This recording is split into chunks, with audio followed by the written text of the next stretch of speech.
Salam saudara pemirsa. Sebelum saya menyampaikan firman Tuhan dalam suasana Natal ini, saya akan menyanyikan sebuah pujian, kiranya menjadi berkat untuk saudara-saudara sekalian dan juga bagi kemuliaan nama Tuhan.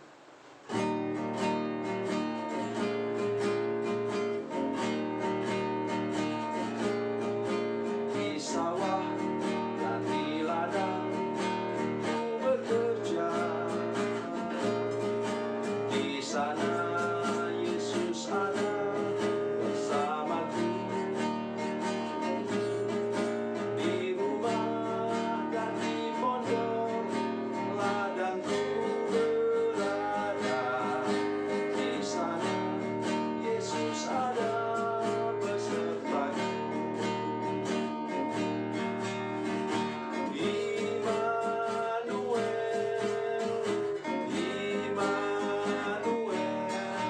Yesus ada bersamaku. Di siang hari atau di gelap malam, di sana Yesus ada besertaku. Di bukit dan di lembah ku bekerja, di sana Yesus ada bersamaku. Di sungai dan di danau sana ku berada, di sana Yesus ada besertaku.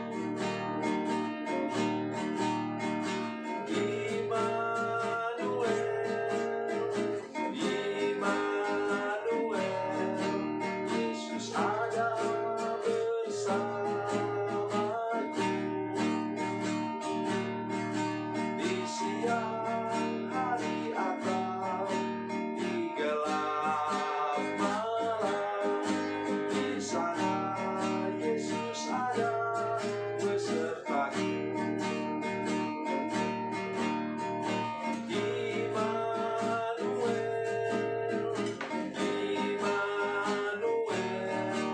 Yesus ada bersamaku. Di siang hari atau di gelap malam, di sana Yesus ada besertaku.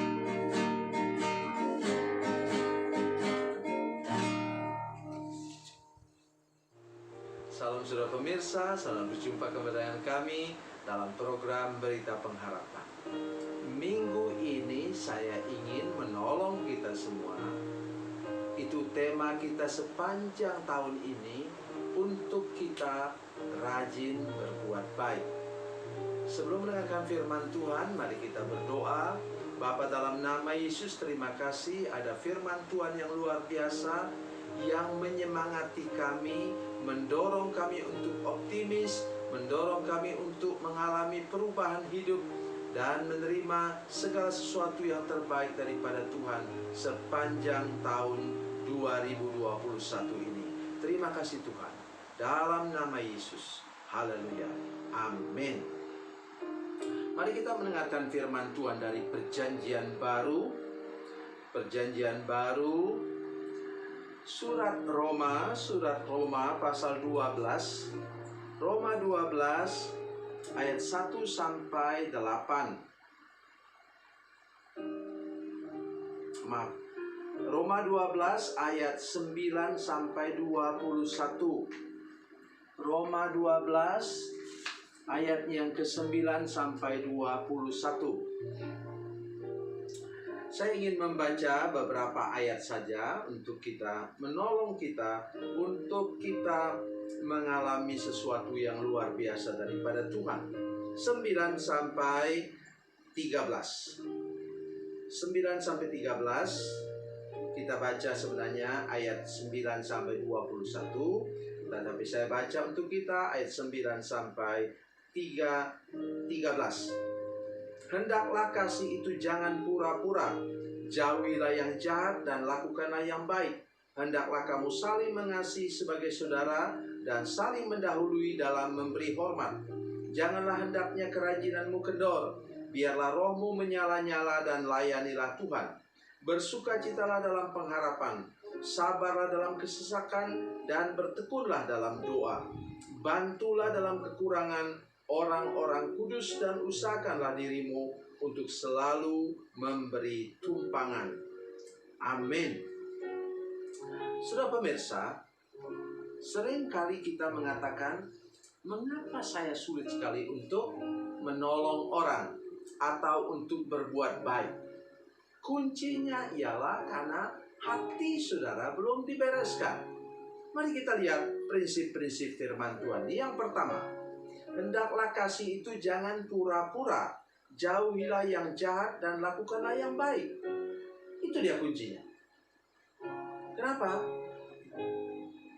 Kalau saudara pura-pura miskin atau sebaliknya pura-pura kaya, saudara tidak akan pernah bisa memberi kepada orang.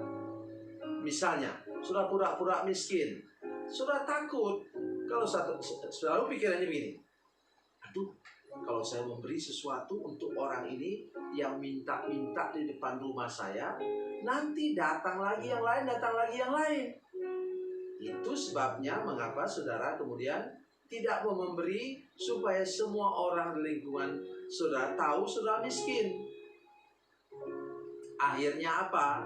Tibalah waktunya saudara punya cukup uang untuk beli mobil, beli rumah yang lebih besar. Udah. Orang kemudian semua mencibirkan bibir kepada saudara sekalian. Rupanya orang ini pura-pura miskin. Mana yang saudara pilih? Kalau saudara buat seperti itu terus-menerus, saudara akan kena tuding dari tetangga, dari semua orang. Karena sudah pura-pura miskin. Sebaliknya kalau sudah pura-pura kaya, sama juga. Sebenarnya saudara belum cukup uang untuk beli mobil, tapi sudah paksakan malu kepada orang lain, maka sudah paksakan sampai sudah mengorbankan menu makanan dalam rumah tangga saudara sekalian. Menderita anak-anakmu kekurangan gizi. Mereka jadi bodoh di sekolah oleh karena tidak cukup suplai protein, vitamin, dan apa yang diperlukan. Anak-anakmu tidak cukup 4 sehat dan 5 sempurna. Itu karena pura-pura kaya. Datang orang minta-minta kepada saudara sekalian, lihat hidup saudara bergaya wah. Ternyata saudara tidak punya cukup uang untuk dibagi dengan orang. Karena itu ingat ayat firman Tuhan ini. Jangan hidup dalam topeng. Ya. Jangan pakai topeng. Satu kali ada seorang bapak datang ke rumah kami. Saya kenal baik dengan dia. Bahkan anjing-anjing kami juga sudah kenal dengan dia. Hampir dia digigit anjing. Oleh karena dia pakai itu masker yang gambarnya kayak apa, ada gigi-giginya kelihatan. Mungkin anjing kami pikir dia hantu. Itu kalau kita pakai topeng seperti itu, saudara sekalian. Mungkin orang sudah mulai bosan pakai masker, jadi mereka pakai masker digambar macam-macam. Ada yang gambarnya itu yang ada gigi taringnya. Ya takutlah anjing kami, takut dia gigit. Walaupun itu cuma topeng. Jangan menggunakan topeng. Berikut. Yang kedua, hendaklah kamu saling mengasihi sebagai saudara dan saling mendahului dalam memberi hormat. Dengar itu, ayat 11, janganlah hendaknya kerajinanmu kendor, biarlah rohmu menyala-nyala dan layanilah Tuhan. Apa saya maksudkan dengan 2 ayat firman Tuhan ini dalam hubungannya dengan memberi? Gampang saja kita mengerti apa? Apakah dia miskin atau kaya? Seluruh warga jemaat di mana sudah beribadah itu sama dengan saudara. Hendaklah saudara mengasihi semua orang, berbagi dengan semua orang. Itu yang saya senang dengan pola hidup gereja mula-mula. Sudah bisa baca itu nanti sebentar dalam Kisah Rasul pasal 2 mulai dari ayat 14 dan berikutnya, ayat 41 dan berikutnya sampai 47. Misalnya pasal 5 pasal 4 bagian ayat-ayat yang terakhir disebutkan di sana, tidak ada seorang pun di antara mereka yang kekurangan. Karena bagi mereka yang cukup kaya, mereka menjual rumahnya, ladangnya, dan kemudian dibagikan kepada orang lain sesuai dengan keperluan. Saudara tidak akan mungkin berbagi kalau saudara anggap orang lain itu sebagai saingan atau musuh. Tetapi kalau saudara anggap orang lain sebagai saudara, kalau dia lebih tua, kata Rasul Paulus, anggaplah dia ayah dan ibumu. Kalau dia lebih muda, anggap dia sebagai adik-adikmu. Bila hidup kita seperti itu dalam pergaulan sehari-hari, terutama di gereja, maka gereja kita pasti aman. Tetapi kalau kemudian kita melihat orang lain sebagai saingan, sebagai musuh, ya habislah. Ya, bagaimana kita bisa berbagi dan memberi kepada orang lain? Itulah pesan firman Tuhan yang luar biasa. Kemudian apa katanya? Kita haruslah hidup dengan penuh semangat. Janganlah hendaknya kerajinanmu kendor, biarlah rohmu menyala-nyala dan layanilah Tuhan. Ingat, ayat yang ke-13 langsung bicara tentang bantulah dalam kekurangan orang-orang kudus. Orang-orang kudus itu siapa? Warga gereja, saudara-saudara sekalian.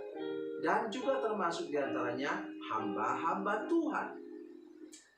Janganlah hendaknya kerajinanmu kendor dan hendaklah rohmu menyala-nyala. Apa pesan Tuhan di sini? Kalau kita mau memberi, kalau kita mau berbagi dengan orang lain, kita harus berbagi dengan semangat. Dengar baik apa yang saya katakan. Bersemangat bukan hanya bersemangat cari duit, tetapi juga bersemangat berbagi berkat dengan orang lain. Bagaimana kalau sudah mau memasak untuk orang-orang di tempat pembuangan sampah akhir? Sudah sambil memasak, sudah merengut. Tentu orang yang makan nanti merasa bahwa apa yang sudah berikan itu tidak sempurna. Mari penuh semangat, bukan hanya penuh dengan semangat, penuh dengan api Roh Kudus, tapi api Roh Kudus yang membangkitkan semangat kita untuk lebih rajin lagi berbagi dan memberi bagi sesama. Dengan demikian, sudah akan dilimpahkan dengan berkat yang tidak terhingga sepanjang tahun ini. Tuhan Yesus memberkati, Tuhan Yesus baik. Mari kita berdoa. Bapa, dalam nama Yesus, terima kasih untuk firman Tuhan. Tolong dorong kami Tuhan untuk hidup secara nyata dan tidak menganggap orang lain sebagai saingan kami. Lindungi kami dari hati yang suka pura-pura. Lindungi supaya kami hidup tulus, lurus, dan kudus di hadapan Tuhan. Bangkitkan semangat baru kami tahun 2021 ini untuk senang berbagi dengan orang lain, mau berbagi dengan orang lain, dan bersuka cita bila kami dapat berbagi dengan orang lain. Terima kasih Tuhan Yesus. Dalam nama Yesus. Haleluya. Amin. Bila Anda memerlukan dukungan doa kami, atau bila Anda punya masalah yang ingin didoakan, silakan menghubungi nomor telepon kami 0812 7661 1125. Dan bagi Anda yang berada di luar negeri, silakan menghubungi +62 812 7661 1125. Tuhan Yesus memberkati, Tuhan Yesus baik.